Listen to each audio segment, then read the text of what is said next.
इज्जत नफ्स किसी शख्स की महफूज नहीं, अब तो अपने ही निगहबानों से डर लगता है। संविधान सिर्फ एक किताब नहीं है जिसे चूमा जाए, संविधान एक किताब नहीं है जिसे दिखाया जाए। 11 घरों को मध्य प्रदेश में मोदी के बुलडोजर ने निस्तो नाबूद कर दिया। उन्होंने उल्लेख करा कि मोदी के बुलडोजर ने वहां मॉब लिंचिंग करा है, उसको भी ऑथेंटिकेट करा जाए। मंत्री जी को पेट में दर्द हुआ, माशाल्लाह, शुक्रिया उनका। एक शायर ने शायद बरसर इख्तिदार जमात के लिए ये शेर कहा होगा कि उसूल बेचकर मसनद खरीदने वालों, निगाह अहले वफा में बहुत हक़ीर हो तुम। वतन का पास तुम्हें था न होगा कभी कि अपने हिर्स के बंदे हो, बेज़मीर हो तुम। इज्जत नफ्स किसी शख्स की महफूज नहीं, अब तो अपने ही निगहबानों से डर लगता है। डंके की चोट पे जालिम को बुरा कहता हूँ, मुझे सूली से न जिंदानों से डर लगता है। मोहतरम चेयरमैन साहब, मैं आज इन लोगों की तरफ से बोल रहा हूँ जो दिखते तो हैं, जिनके बारे में बात तो होती है मगर उनकी कोई नहीं सुनता। मैं उनके बारे में बोल रहा हूँ जिनके बारे में वज़ीर आज़म मोदी ने कहा था कि घुसपैठी है। मैं उन बेटियों और माओं के बारे में कह रहा हूँ जिनके बारे में मोदी ने कहा कि ज़्यादा बच्चे पैदा करते। मैं उन मासूम नौजवानों के बारे में कह रहा हूँ जिनको मॉब लिंचिंग के ज़रिए मारा जा रहा है। मैं उन बेज़ुबान माँ और बाप के बारे में बोल रहा हूँ जिनकी औलाद आज इस हुकूमत के गलत कानून के चक्कर में जेलों में सड़ रहे हैं। सर, मैं दस्तूर जब इस ऐवान में बन रहा था, संविधान बन रहा था, तो उस वक्त अलहदा वोटर लिस्ट और इंतखाबी रिजर्वेशन की बात आई तो उस वक्त के हमारे फाउंडिंग फादर्स ने, हमारे बुजुर्गों ने, दोनों समुदाय के हिंदू और मुसलमानों ने फैसला किया कि हम इस पर राज़ी नहीं होंगे। बल्कि उन्होंने क्या कहा था हमारे फाउंडिंग फादर्स ने, उन्होंने मुखालिफत की थी अलहदा वोटर लिस्ट की और इंतखाबी रिजर्वेशन की। उन्होंने कहा था, I quote sir, it is the duty of majority community to ensure that minorities are elected in the representative numbers. BJP मुसलमानों की नफरत पर जीतती है और मुसलमानों के नाम निहाद मसीहा मुसलमानों के 90% ज़्यादा वोट हासिल करते हैं, मगर फिर भी इस ऐवान के दरवाजे नहीं खुलते मुसलमानों के लिए और सिर्फ 4% मुसलमान जीत कर आते हैं। सर, संविधान सिर्फ एक किताब नहीं है जिसे चूमा जाए, संविधान एक किताब नहीं है जिसे दिखाया जाए। संविधान एक सिंबल भी है, मगर संविधान एक हमारे बुजुर्गों के ख्वाबों की किताब है। हमारे जमहूरियत को हमारे बुजुर्गों ने इस तरह समझा, हमारे फाउंडिंग फादर्स ने इस तरह जमहूरियत को समझा कि इसमें हर समुदाय और मजहब और समाज के मानने वाले लोगों की राय को शामिल किया जाएगा इस मुल्क को चलाने के लिए। मगर इस ऐवान में सिर्फ 4% मुसलमान जीत कर आते हैं। मैं संविधान से जो मोहब्बत के दावे करते हैं उनसे कहूँगा कि कभी उठाकर पढ़ो कॉन्स्टिट्यूएंट असेंबली डिबेट्स में कि नेहरू ने, HC मुखर्जी ने, सरदार हुकुम सिंह ने माइनॉरिटीज़ के बारे में क्या कहा था। सर, वतन अजीज़ का मुस्तकबिल कैसा होगा जब बीजेपी मुझे गायब करना चाहती है और दीगर हिज़्ब इख्तिलाफ की पार्टियां के लिए मेरा वजूद सिर्फ वोट डालना और अपनी खबर में जाकर सो जाना है। इसीलिए आप देखते हैं कि समाजी इंसाफ है सर कि 4% मुसलमान जीत कर आते हैं। सर, इस ऐवान में OBC समाज के MP अब अपर कास्ट के MP के बराबर हो चुके हैं। OBC समाज के MP अब अपर कास्ट MP के बराबर हो चुके हैं और 14% मुसलमान सिर्फ 4% जीत कर आते हैं।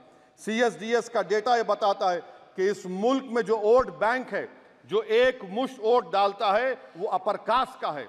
मुसलमान का कभी ना वोट बैंक था ना कभी रहेगा।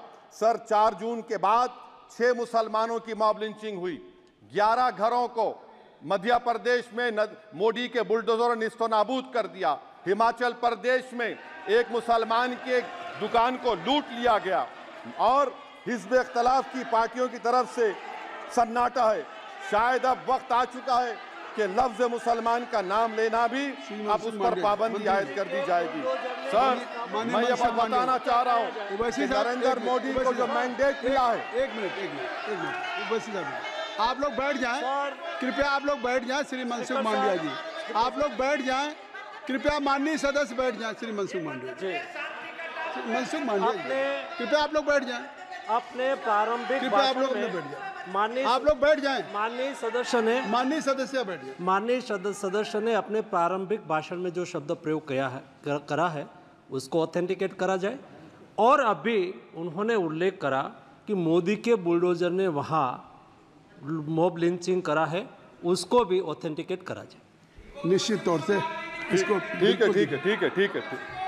ठीक है। उवैसी साहब जब भी कोई बात नहीं सर, आप चेयर पर बैठे हैं जी, इसलिए आप मंत्री जी को पेट में दर्द हुआ, माशाल्लाह, शुक्रिया उनका। नहीं, तो सर मैं मंत्री की जवाबदेही है अरे नहीं, मंत्री इससे बुरी बात क्या है? पेट में दर्द हो सकता है, वो दर्द ये सब ठीक। अच्छा दर्द हुआ, चलिए दर्द हुआ, दिल का दर्द हुआ।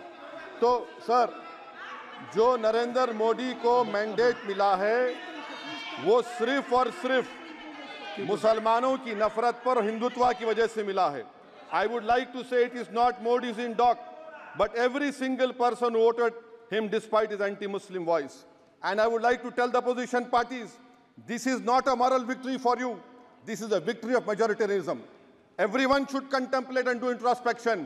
Why is it that the OBCs and the upper caste are getting their due representation?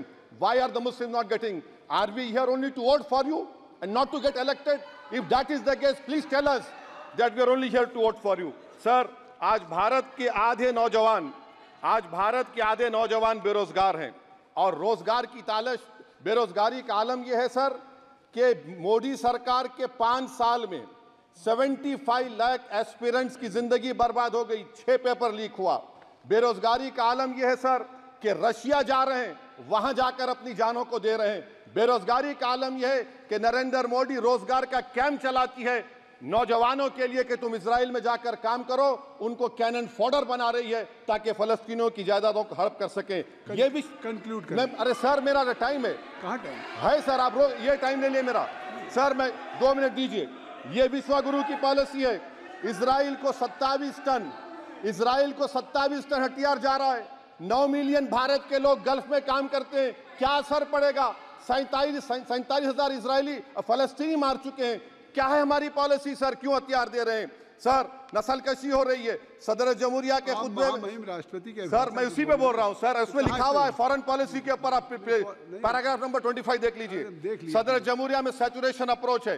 क्यों नहीं मोदी सरकार माइनॉरिटीज को तीनों स्कॉलरशिप को डिमांड करती है सर? उसको आपने बजट कम कर दिया सर। बनारस का बुनकर 18 महीने से मंडी का शिकार है, सूरत और बेंगलुरु जा रहा है सर। आखिरी बात कंक्लूड कर रहा हूं, आखिरी बात सर, पनून केस में निखिल गुप्ता, मोदी ने कहा था कि हम घर में घुसकर मारा, तो निखिल गुप्ता को किसने ऑर्डर दिया था पनून को मारने का? अगर नहीं दिया तो उसको बचाइए, और अगर दिया नहीं तो फिर उस पर पीएमएलए क्यों नहीं लगाते? और सर समाप्त करो। कमेटी बनाई आपने, उसका क्या हुआ सर? हम एससीओ को नहीं जा रहे सर। मैं आपको बता रहा हूं कि मैं अपनी इस तकरीर को टीपू सुल्तान की नजर, सुनिए सर, अब हो गया खत्म कर रहा हूं सर। मैं अपनी तकरीर को टीपू सुल्तान के नजर कर रहा हूं। ये टीपू सुल्तान की फोटो है, क्या आप इससे भी नफरत करेंगे सर? ये संविधान में टीपू सुल्तान की फोटो है जिस पर वल्लभ भाई पटेल ने साइन किया, श्यामा प्रसाद मुखर्जी ने साइन किया। ये आपकी नफरत है सर। आखिर में मैं अपनी बात को खत्म कर रहा हूं इस शेर पर कि क्या दिन दिखा रही है सियासत की धूप छांव। जो कल सपूत थे वो कपूतों में आ गए, थे इस कदर अजीम के पैरों में ताज थे, इतने हुए जलील के जूतों में आ गए। बहुत बहुत शुक्रिया सर। दिन भर की सारी अपडेट्स के लिए सब्सक्राइब करें राजस्थान कवरेज को और बेल आइकन दबाना ना भूलें ताकि आप रहे अपडेटेड हमेशा।